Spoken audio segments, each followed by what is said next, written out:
Good morning and happy Friday, everyone. Welcome to the third and final day of our Adult Education and Literacy Summer Business Meeting. We hope that you have been enjoying it as much as we have been enjoying providing the content. Our live event will begin shortly. While we are waiting for everyone to join, let's go through some basic controls.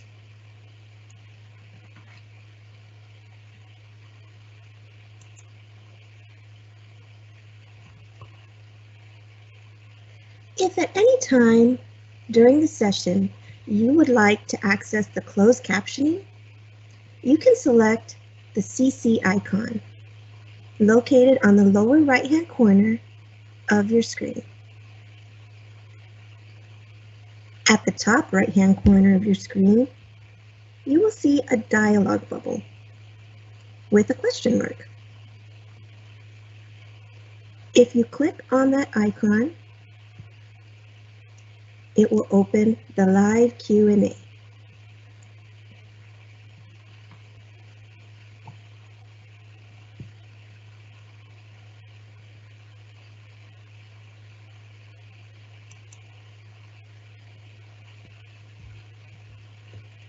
This will be where you ask any questions you have during the session. You will see three tabs on the Q&A pane: the Featured tab, the My Questions tab, and a Filter tab that allows you to filter the questions by most recent or most liked. Under the Featured tab, you will find all the questions and answers published by our moderators. You can select the thumbs up icon next to a question that you like.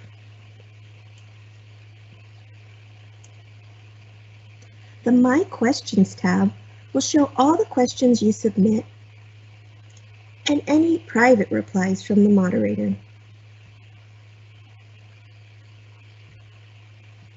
At the bottom of the pane, please click the purple Ask a Question button if you'd like to submit a question. Again, you can filter questions based on the most recent or the most liked by using the drop-down menu next to or to the right of the My Questions tab.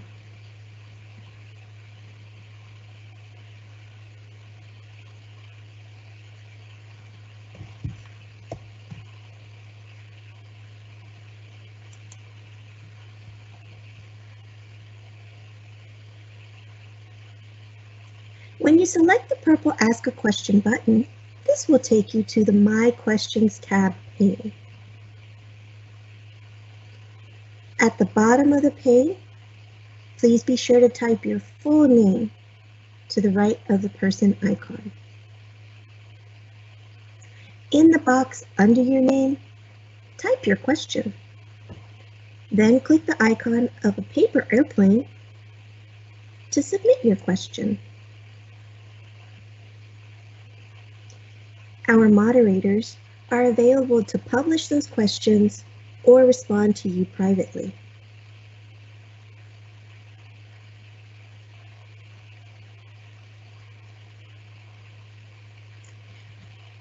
Again, we'd like to thank you for joining us today, and we will begin in just a moment.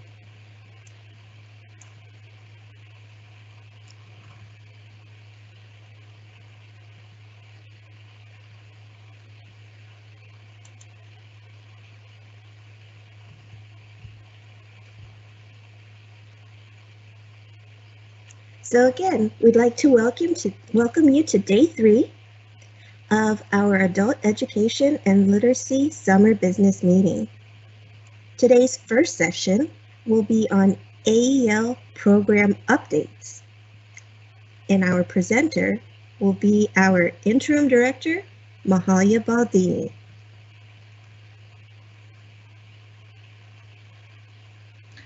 Good morning, everyone. Hope you guys are doing well out there. Happy Friday. You made it. We, as Maria said, are in day 3 of our summer business meeting. Hopefully, you've been able to join us in all of our sessions. We started on Wednesday. But if this is the first time that you're joining us, welcome. What I'm going to be doing today, kind of at the top of the day here, is I'm kind of treating this like our general bi-weekly call. So I want to go over a few just program updates and maybe give you a little bit of future forecasting of what you guys can expect coming down the pipeline. So thank you for joining us. Hopefully you've got your coffee and you're ready. I'm excited about our afternoon session, which is over Teams. And getting to show you guys some prototypes of what is to come and what to expect when Teams opens this program year. So let's go ahead and get started. And I'm going to share my screen with you guys. Hopefully you can see that. So just a couple of things here in terms of the agenda and what you can expect for us to talk about today.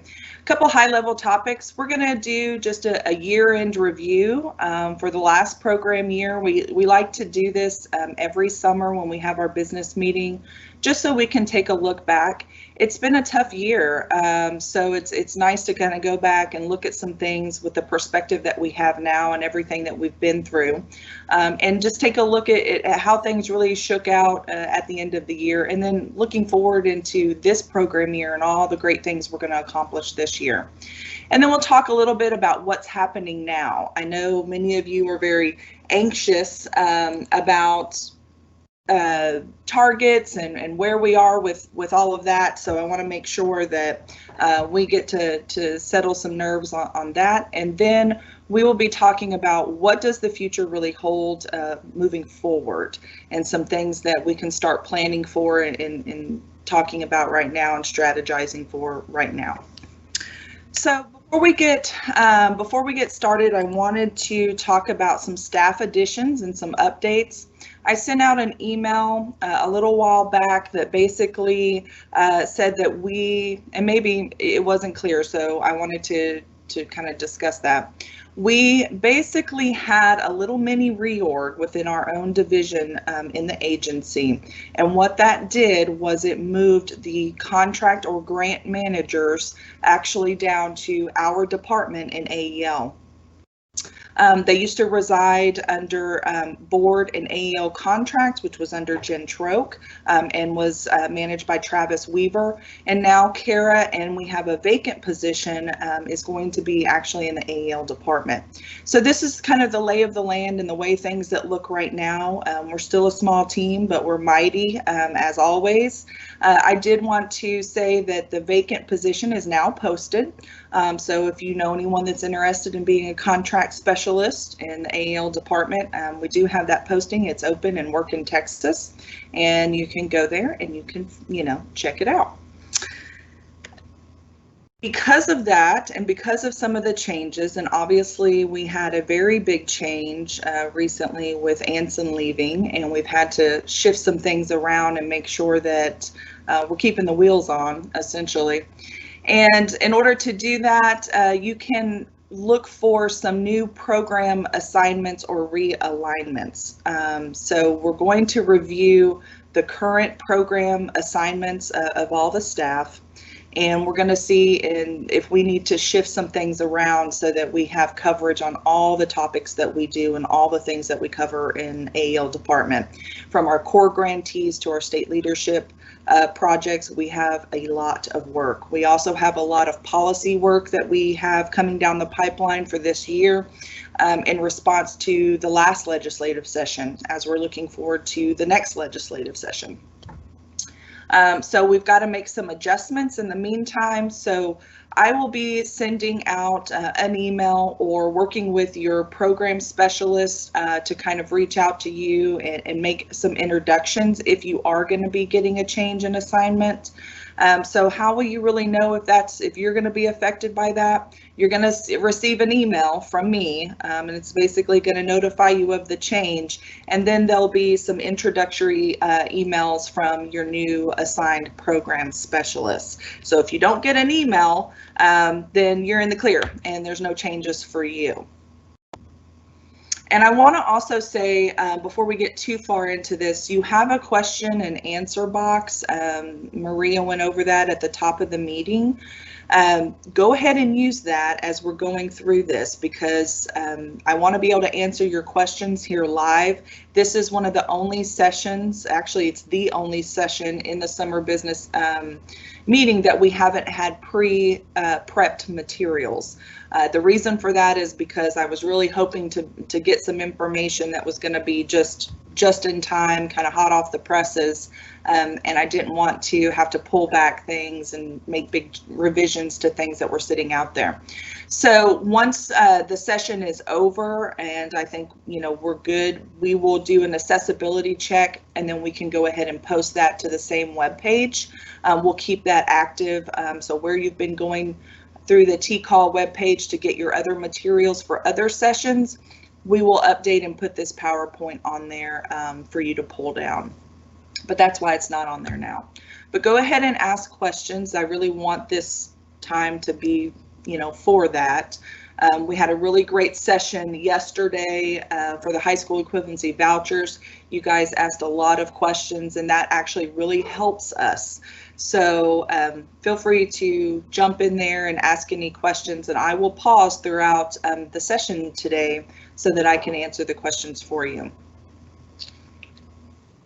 So in terms of how these program assignments or realignments really change, who you contact, or sort of what the business process is there, not a lot on the general email boxes. So you're still going to, for general program technical assistance questions, you're still going to call the AELTA, email aelta@twc.state.tx.us. Obviously, for Teams access or Teams general questions that you have, we still have the Teams technical assistance email box. That's where you would send those questions. And then for your grant, budget, or expenditure questions, and to submit all of your deliverables, we still have the AEL contracts box, and all of those are owned by us.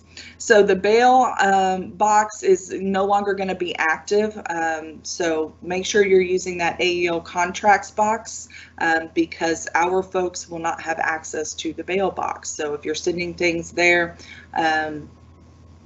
send them to AEL contracts instead. So we're streamlining some communications. I'm going to try to do this both in the TWC transmittals that are coming out from me right now in this interim phase while we await a new director, but I want to try to streamline some communications. One way that we're doing that is we're having our grant managers right now, and also our AEL program specialists working together to come up with one report card. And this one report card is something that you're going to be getting every month, and it's really going to be based off of both the expenditure data for the month that's ready, that data is ready, and also the NPR, which is the performance information.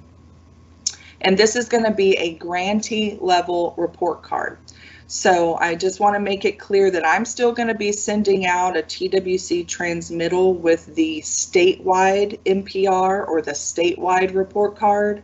and any other statewide reports. So we just have transparency for what that looks like at a state level and individual grantee level.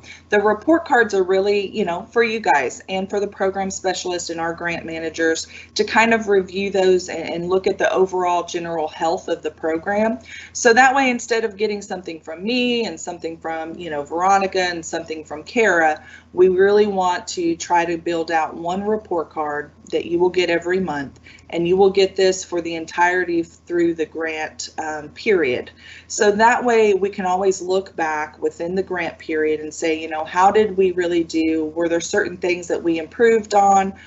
Things like that. You just kind of have a longitudinal, trend that you can, work from. So each grantee is going to get one. It's going to include, like I said, expenditure data and performance information. It's also going to include the balances of your WII grant as well. So we're going to go ahead and put that on there because there's a timeline for, spending the money attached to those grants and the funds. And we want to make sure that we're having regular conversations about those as well. Sometimes, having those second grants when there maybe not a whole lot of money, you just kind of forget that they're there, and we want to make sure that you guys are pulling down funds and spending that as well. So look for that. I'm going to show you here in just a second what you can expect that to kind of look like and walk you through it. We are welcome to feedback on this. Our folks are still working internally, kind of tweaking it. I really had two big things. One, I wanted it all kind of in one place for you, one report card.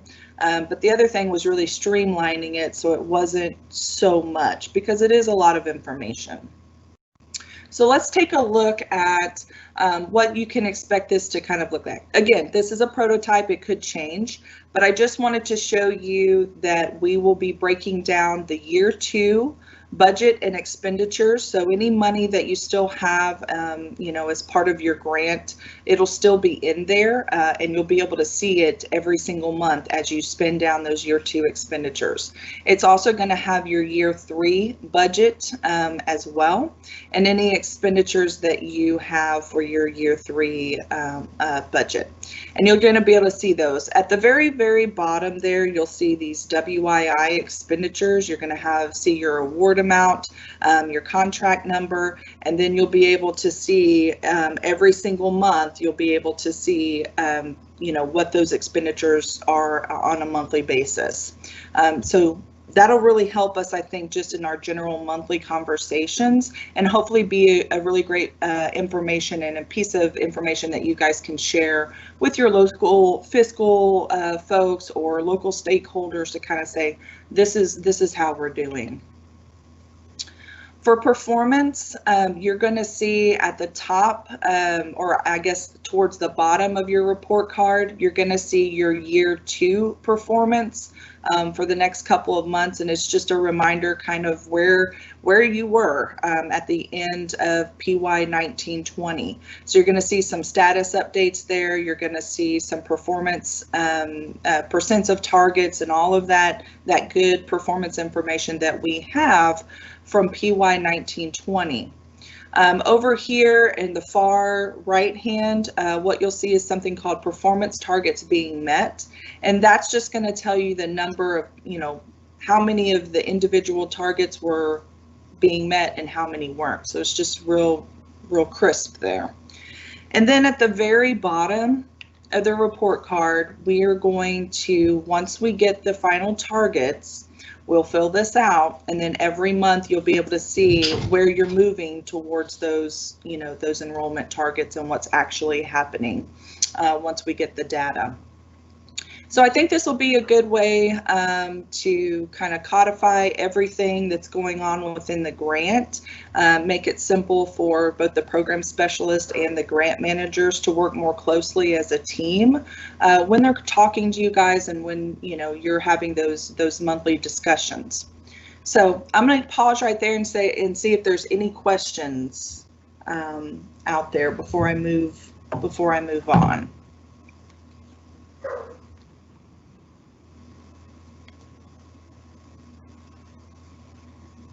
Nothing? Okay.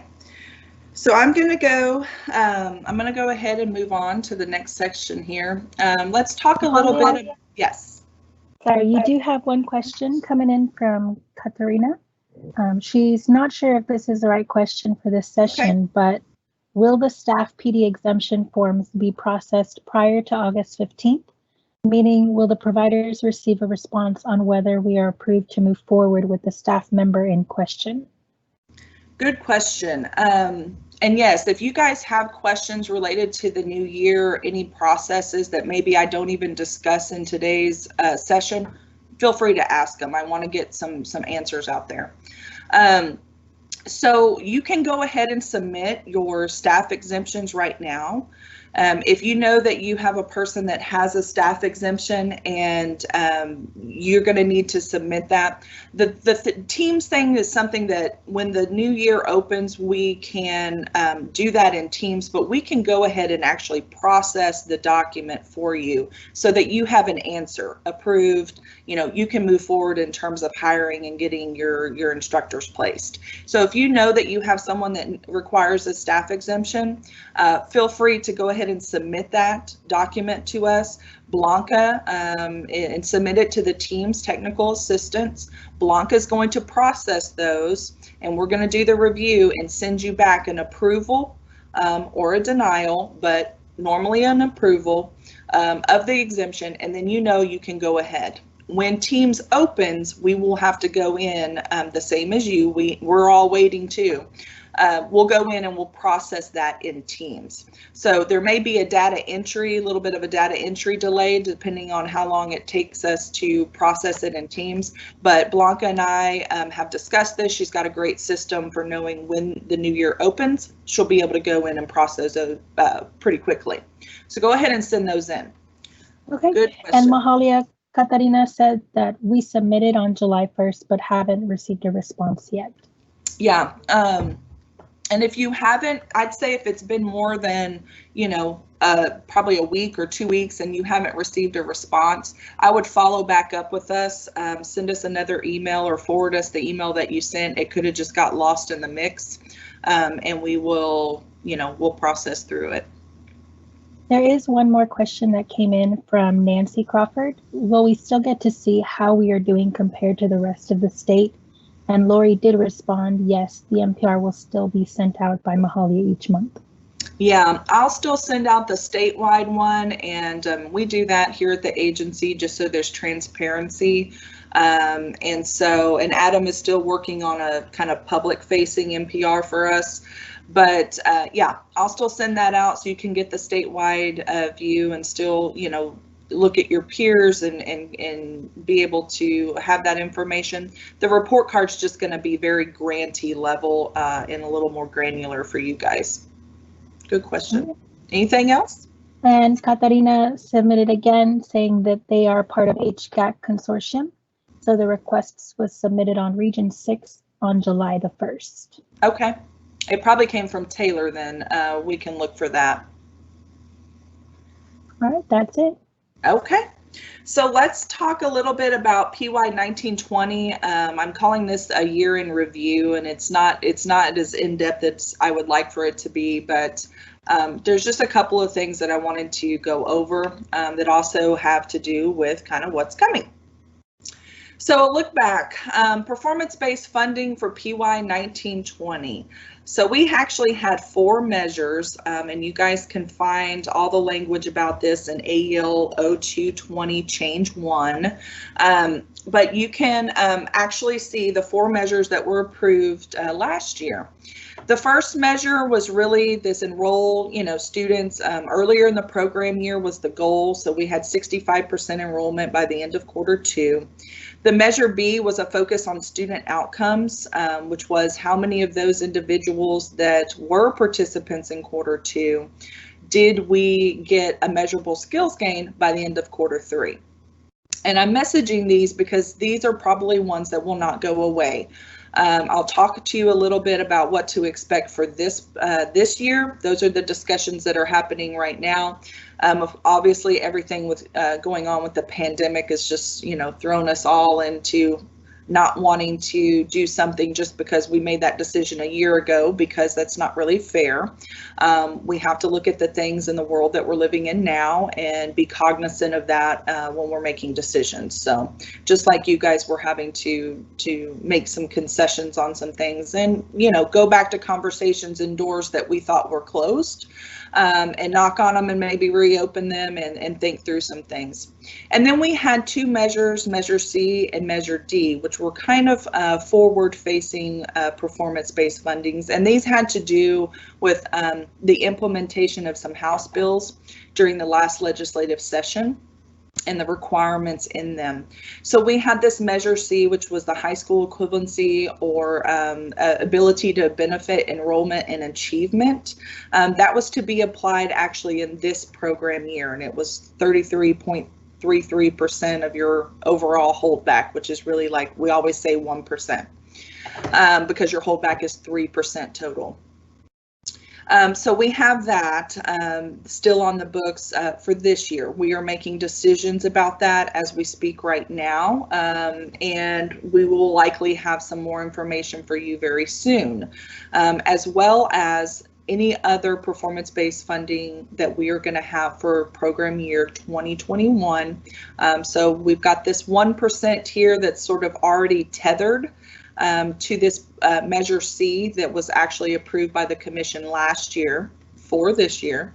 So we still have 2% out there that we are now going back and looking at and saying, what is reasonable given the circumstances that we're in? So you will be hearing some more information on that in the near future, but just know that we're taking into consideration all of the things.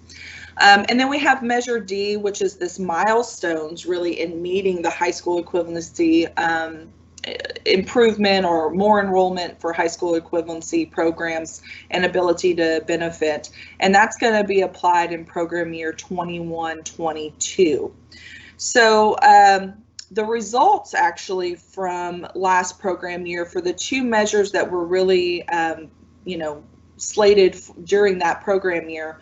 For Measure A, I just put on here, so we had 21 out of 37 total grants that met the measure, which was really the result of 54,100 and some change total participants that were either brand new participants, meaning new people that got to 12 hours before the end of December, or they were continuing participants that you guys kept in the program, held over from PY 18-19, but were continuing services with us. And so we had also, I just wanted to point out, an additional 8,000 students that didn't quite have enough to be considered, participants. They didn't make it to 12 hours, but they were students in the system with at least 1 hour. So I think that's always important to kind of look at and think about as well in terms of the potential. And then Measure B, as you know, we rescinded due to COVID-19, and all those funds were released for that measure. And I think that happened back in April. So that's kind of what happened last year with performance-based funding, and you can expect to have more information coming out from me or others in the agency when we get some information on what's going to be happening for PY 2021. So again, these are just some things that I went over, so I won't go over them again. If you are kind of wondering about the Measure C and the Measure D, because we didn't talk about it a whole lot last year, you can always go back again to that AEL letter, read through it. It'll give you some good information and some good background on where we're going with those performance measures and why they are measures to begin with. And it really has to do with legislative session and us having a requirement to implement something under specifically our performance-based funding. So more information to come on that. That is kind of all I have right now when it comes to performance-based funding, which I know isn't a lot, and you guys want to know more, and I'll tell you as soon as I can. I'm going to take a pause before we go to the next slide and just see if there's any questions out there. So we did have one question regarding the handouts for the session, and we just did reply that there is not a specific handout for this session, but any relevant links that are shown on the slides will be put into the featured tab in the Q&A. And then Mari Frances Casey was just mentioning that she couldn't see the C or D for the measures, but only measures A and part of B on the slides. Well, I don't, is anybody else? I've got other people out there. Are y'all having trouble seeing the slides at all? It looks clear from this side. I think it was just the measures A and B were on the previous slide, and measures C and D results are on this slide. Got it. Yeah, got it. So we'll keep moving on here. And I'm sorry about the sessions handout. Like I said, man, I was hoping to really have some just in time like updates that I was going to slide in there. So I didn't post it, but we will get them to you and have them on there probably, you know, sometime in Monday. I think the PowerPoint's pretty much ready to go, and we can get through that and post it on the TCAL site with all the other handouts, so you guys can have it. So end of year data, I just wanted to kind of show you where we ended up last year in comparison to PY 18-19. I think it's important to kind of see where things ended up, knowing what we know, which was there was a pandemic that hit, you know, right around February and March, and there was a huge impact there. But there are still many successes, obviously, to share. So these are the numbers. I've broken it down by all of your enrollment targets and sub-targets, but then also included MSGs and then credential achievement. And the credential achievement, just remembering there that the reporting period for that credential achievement is always behind like 2 years. So it's good to kind of look back and see where we are for that reporting period, especially with the credential achievement, because that's just one where we should just every year be getting better and better and better and better. As we get better data, as you guys are reporting better data, everybody's getting more comfortable with Teams and having to get that information in there. We're getting better data matches from TEA in terms of our interface with them. So all good things, and those good things lead to higher percents there for the credential achievement, which you'll see. So on the enrollments, obviously with COVID-19, we had really strong enrollments all the way up through January. But then with COVID-19, you know, we just had a slowdown. And typically that point of time of year starts to slow down for us anyway, right about April. And I'll show you some information on that here in the next couple of slides. But you can kind of see how well we did in certain aspects like IET.